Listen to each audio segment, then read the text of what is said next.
The Money Game. Book Summary. The Money Game is a witty, insightful exploration of Wall Street, investing, and the psychological forces that drive financial markets.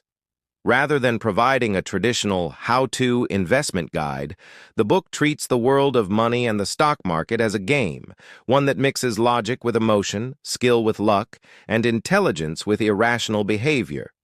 Written with humor and keen observation, Adam Smith, a pen name used by financial writer George J. W. Goodman, takes readers behind the scenes of market culture, revealing the psychology of investors, the quirks of market behavior, and the illusions many people cling to in their pursuit of wealth.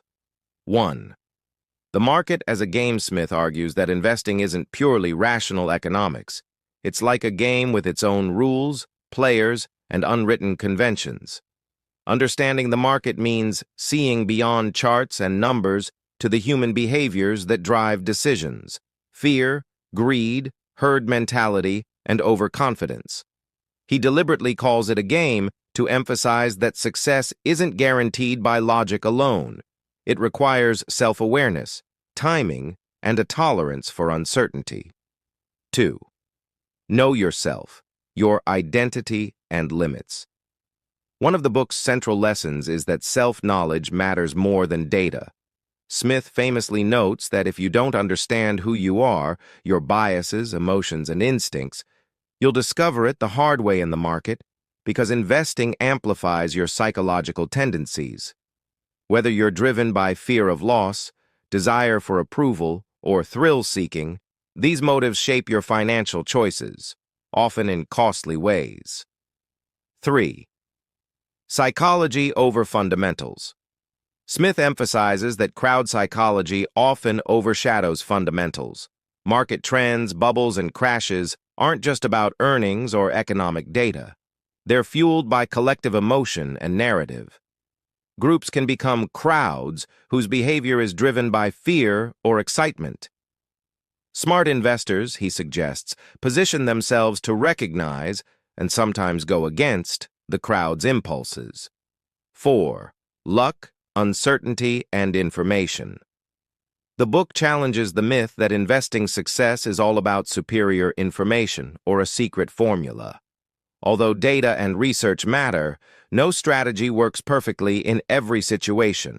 Markets are unpredictable, influenced by random events, sentiment, and chance, much like a game of skill and luck. Smith also highlights that information alone isn't enough. How you interpret and respond to it emotionally and strategically makes the real difference. 5. The pros versus individual investors.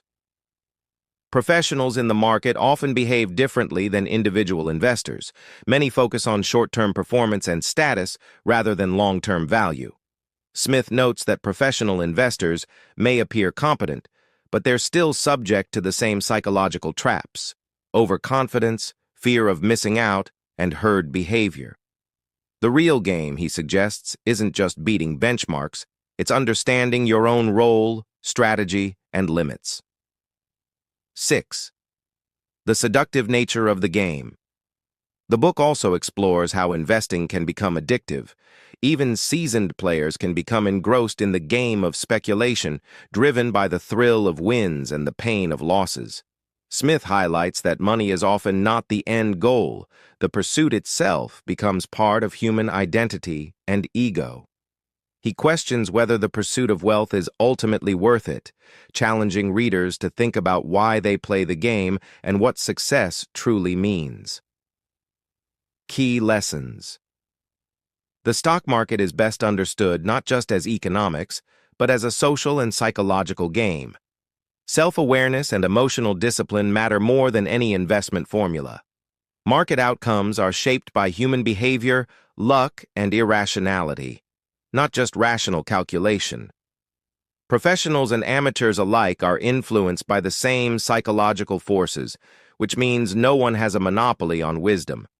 Success in the money game depends on strategy, humility, timing, and knowing when not to play. Final thought.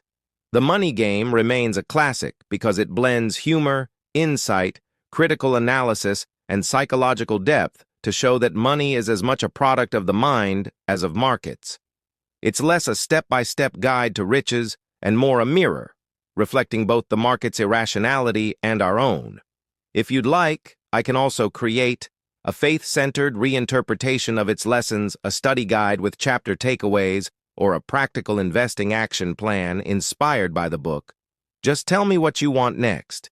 You're using a less powerful model until your limit resets tomorrow after 1:35 a.m. Upgrade to get more access. Upgrade to go.